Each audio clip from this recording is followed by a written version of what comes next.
میرا بھتیجا میری سفید گھوڑی پر سواری کرنے کا بہت شوقین تھا۔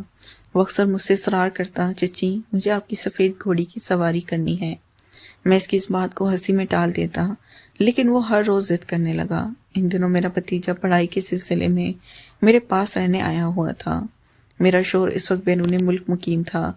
میرا بھتیجا عمر میں تو چھوٹا تھا، لیکن وقت کے ساتھ ساتھ اس کے انداز میں تبدیلیاں آنے لگیں۔ وہ کسی نہ کسی بہانے میرے قریب آنے کی کوشش کرتا اور اپنی ضد دہراتا، چچی مجھے آپ کی سفید گھوڑی کی سواری کرنی ہے۔ میں اسے بچہ سمجھ کر نظر انداز کرتی رہی۔ ایک دن جب بہت تیز بارش ہو رہی تھی، میں اپنے شوہر کو بہت یاد کر رہی تھی۔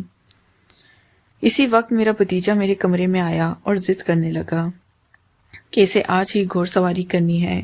میں نے اس کی بات مان لی اور پوچھا، بتاؤ مجھے کیا کرنا ہوگا؟ اس نے جو طریقہ بتایا وہ سن کر آپ سب حیران ہو جائیں گے۔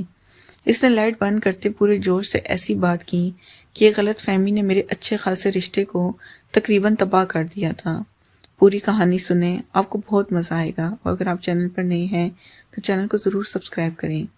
یہ کہانی اس وقت کی ہے جب میری نئی شادی ہوئی تھی۔ میں غریب خاندان سے تعلق رکھتی تھی، اس لیے میرے والدین نے کم عمری میں ہی میری شادی کر دی۔ ہر لڑکی کی طرح میری بھی اپنی شادی کو لے کر بہت سے خواب تھے، لیکن وہ شاید میری زندگی میں پورے نہ ہو سکے، کیونکہ میرا شوہر شادی کی پہلی رات کے بعد ہی مجھے چھوڑ کر بیرون ملک چلا گیا۔ شادی بہت جلدی میں ہوئی تھی۔ میں نے سنا تھا کہ میرے شوہر کے والدین اس دنیا میں نہیں تھے اور اس کی چھوٹی بہن تھی جس کی شادی وہ 1 سال پہلے کر چکا تھا۔ میرے والدین کو یہ رشتہ اس لیے پسند آیا کیونکہ لڑکا اچھا کمال لیتا تھا اور ان کی طرف سے لڑکی والوں سے کوئی مطالبہ بھی نہیں کیا گیا تھا، اس لیے خوشی خوشی میری شادی راجا سے کر دی گئی تھی۔ جب میں سسرال پہنچی تو میرا شادی سے استقبال کیا گیا۔ سسرال میں زیادہ لوگ نہیں تھے۔ جب میں اپنے شوہر کے کمرے میں داخل ہوئی تو اس نے کمرے کو پھولوں سے سجا رکھا تھا۔ وہ رات میرے لیے بہت محبت بھری تھی۔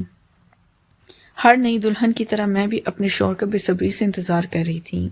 میں لمبا سا گھونگھٹ نکالے بیٹھی تھی اور آنے والی لمحوں کے بارے میں سوچ رہی تھی۔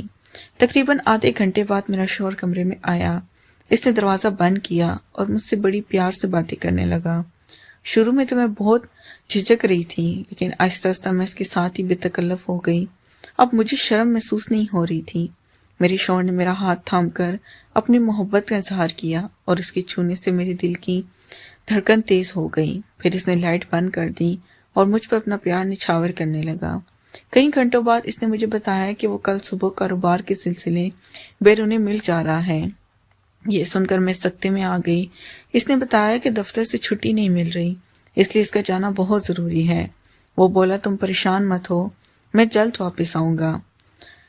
اس کی بات سن کر میں بہت اداس ہو گئی۔ بھلا کون سی لڑکی شادی کے اگلے ہی دن اپنے شوہر کو باہر جانے کی اجازت دیتی ہے؟ مجھ میں کچھ کہنے کی ہمت نہیں تھی، لیکن میں خاموشی سے اداس ہو کر بیٹھ گئی۔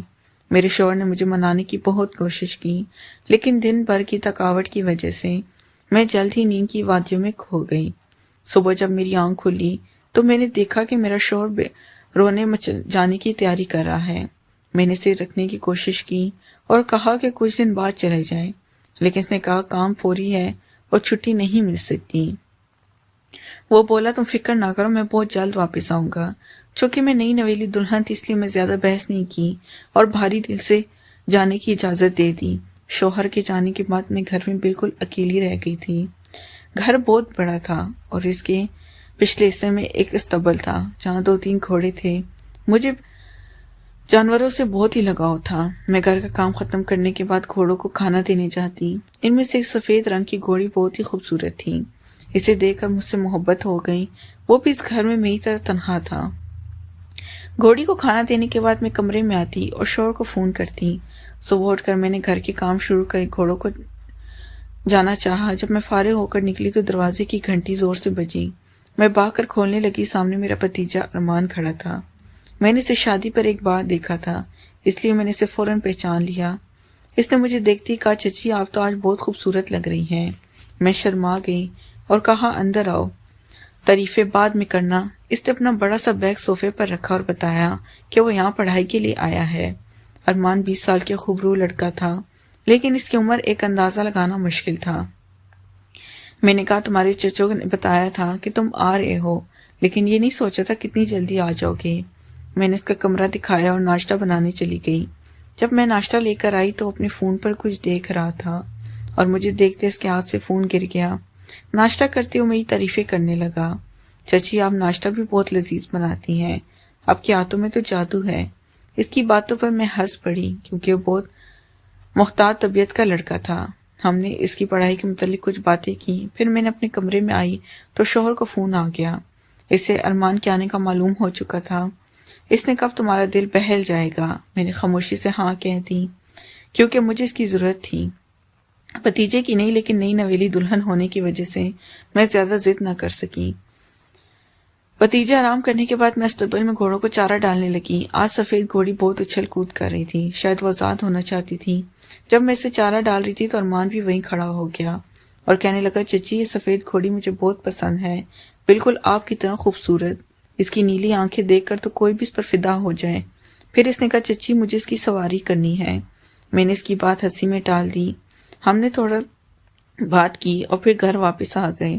ارمان نے بتایا کہ اپنے دوستوں کے ساتھ ہاسٹل جا رہا ہے اور دیر سے لوٹے گا۔ میں نے اجازت دے دی۔ رات کو جب وہ واپس آیا تو ہم نے ساتھ کھانا کھایا۔ کھانے کے دوران اس نے پھر وہی بات دہرائی، چچی مجھے آپ کی گھوڑی کی سواری کب کروائیں گی؟ میں نے اس کی بات ہنسی میں ٹال دی کیونکہ میں اسے بچہ سمجھتی تھی۔ رات کو تھکاوٹ کی وجہ سے سو گئی۔ نیکسٹ پارٹ کے لیے چینل کو لازمی سبسکرائب کریں۔ شکریہ۔